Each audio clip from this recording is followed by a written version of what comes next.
Hey everyone, Bracy here. It is Bracy Vlogs Daily number 13. I just switched that around just so I could use the acronym BVD on YouTube. Yes, that is an underwear brand.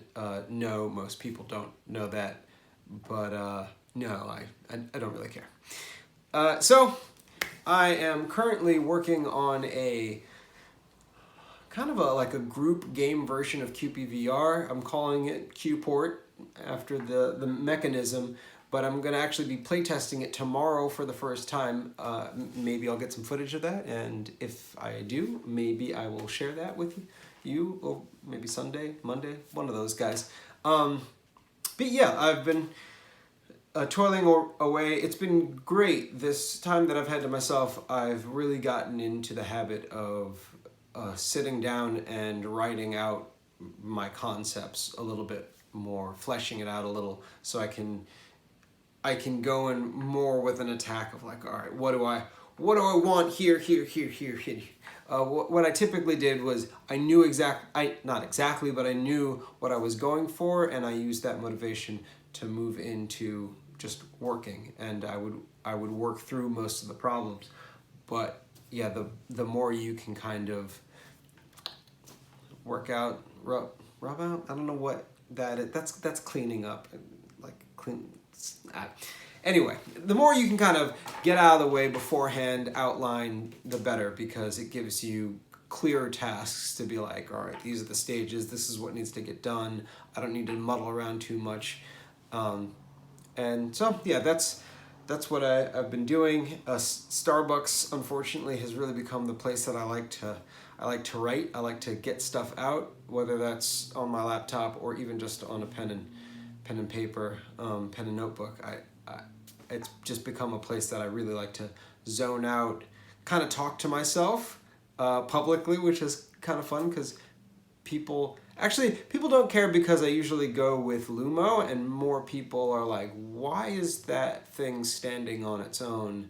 And they don't really care what I'm doing. They're like focused on the robot. In fact, the other day I was at the bank, and this guy recognized the robot, and he started looking around for me. My beard has grown longer since he last saw me, so he didn't recognize me right away, but he recognized Lumo, and he's like, well, if the robot's here, he's got to be around here somewhere, which is kind of funny, kind of cool. And then I pulled out a lot of money out of the ATM, and I ran away.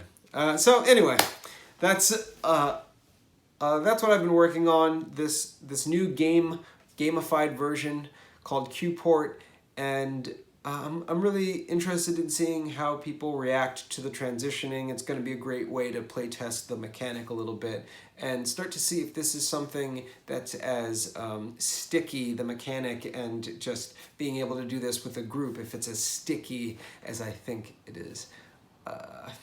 Yeah, that's fun. In other news, the world's not in the best place right now. We won't have to go into that, but the presidential Democratic debates, primary debates are happening right now. I haven't really tuned in so much on those, but one guy I'm really excited about is Andrew Yang. If it wasn't for Andrew Yang, I'd be really rooting for Warren or Sanders. Those are the only ones who seem to get any grasp of the reality of like what we're stepping into. I'm really surprised. Actually, I have been looking at a series called The Story of India, which basically like 6 episodes, kind of chronicling the journey of the people who kind of migrated into India, started it, and kind of the different chunks of history. There's a lot I didn't know about the history of India and how it ended up becoming India and Pakistan, and like that. That's an awful story. But I find it interesting. There are a lot of parallels between what is happening now and what you can read has happened in the past, where there's a massive change, and there are new times that people have to deal with, and when people don't deal with the change, when they dig into the previous their principles that were forged in a previous set of circumstances, a previous environment, things don't go well. They really don't go well, and I feel like people are digging into their principles now. And this is a time that we really need to like reassess what is important and how do we step forward. Things that are happening with immigrants on our borders. It's like if we treat people badly now, we're just setting up for our next enemy, like the next generation of enemies that we're going to be dealing with. And this is repeated time and time again. If we put someone down now, we're not going to eradicate them, and ultimately we're going to make them into a monster of our own making, and not necessarily a monster to everyone, but a monster to like really targeted at us. This is a lesson that we just seem to not. We seem to don't. We don't get it. We don't get it time and time again. Doesn't matter the culture. Doesn't matter the area of the world. If you mistreat people, it doesn't go away. So, all that to say, the only three candidates that seem to have a grasp on where we're heading is Warren, Sanders, and Yang. At least the only three that have really been able to articulate some kind of plan to start to deal with it. Yang more than any, talking about how much automation is really it's gonna eradicate our way of life. I think it's rather than thinking of like AI and robots eradicating humans, it's more important to think of the way our life is structured. It is going to be eradicated, and once that is eradicated, so many people's means of identity, since our identity is tied into so many elements of our culture that won't exist anymore, and we'll have to change that, then people are just going to have this domino effect identity crisis. Culturally, we're dealing with identity crises. It's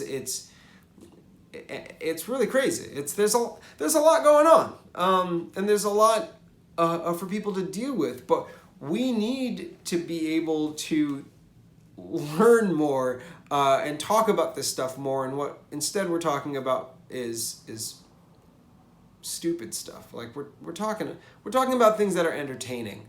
We're talking about things like Marvel movies and why the Lion King remake is good or bad, or like these things don't matter. We're talking about the next big celebrity, or these things. They the more and more we're in the shit, the more we're gonna see how ridiculous we've been recently. And even more so, there are a few reports saying that like the kids born right now, that they're not going to live in a world where there are ice caps at our Arctic spots, like the North and South Pole. They're just not going to have ice. Like, kids alive now are going to see this because we're not able to change. I mean, we are able to change, but it takes us talking about it. It takes us recognizing that change is needed. It's nuts. So a part of the reason that I'm excited about Qpvr is it gives me an opportunity to set a stage where communication is happening, where conversations are happening. And if I can control attention, which is ultimately the thing that we need worldwide, we need attention to be directed at the areas of our world that are hurting. No different than a body. Your body's in pain. If you don't put any attention on it, it just gets worse. If you're in a bad environment that's hurting your body and you're not paying attention to it, everything it's just going to get worse. We need to direct our cultural attention to the problem areas, and we have a really hard time doing that right now. So if you can build a platform, if you're lucky enough, you're like a Bill Gates, you're like a Mark Zuckerberg or a Bezos or a Jobs or a Sergey and Brent. Like if you can build a platform, you can direct attention to things that you want. I'm not saying it's the cure-all, but that's part of the underlying reason for going gung-ho on something that I'm believing in, is because ultimately it could possibly give me the means to make a serious difference in a different way.